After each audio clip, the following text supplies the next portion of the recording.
Is this the end of the PlayStation 4? Millions of players still use it, but Sony's latest moves suggest they're quietly pulling the plug. From store changes to disappearing features, what's really happening with PS4 in 2025?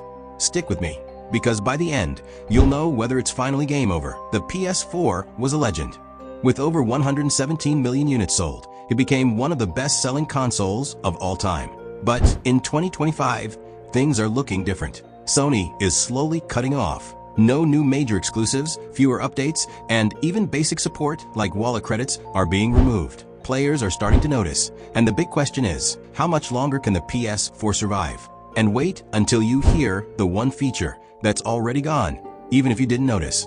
Let's break it down. First, feature removals. In late 2024, Sony stopped allowing PS4 wallet credit top-ups in some regions. You can still use gift cards, but it's clear they want players to move to PS5. Then there's game support. Rockstar and other publishers have stopped optimizing updates for PS4. GTA Online still runs, but the real focus is PS5 and PC. And what about exclusives? Big 2025 titles like Wolverine, GTA 6, and even new Call of Duty features are skipping PS4 completely. Finally, there's the performance gap. The PS4's 8GB RAM and hard drive just can't keep up with modern open worlds designed for SSDs.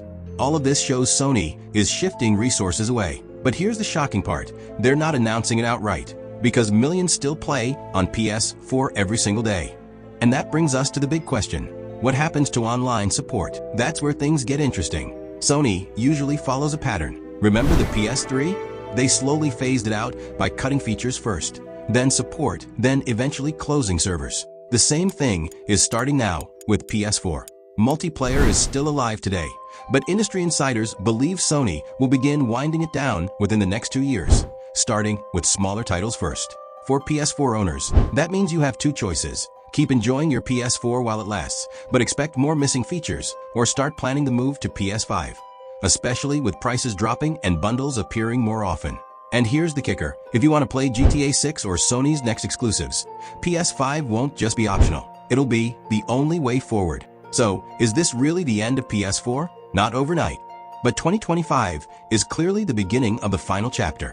What do you think? Should Sony support the PS4 longer, or is it time to move on? Drop your thoughts in the comments. I'll pin the best one. And don't forget to subscribe if you want the truth about every PlayStation change, because the next few months are going to be full of surprises.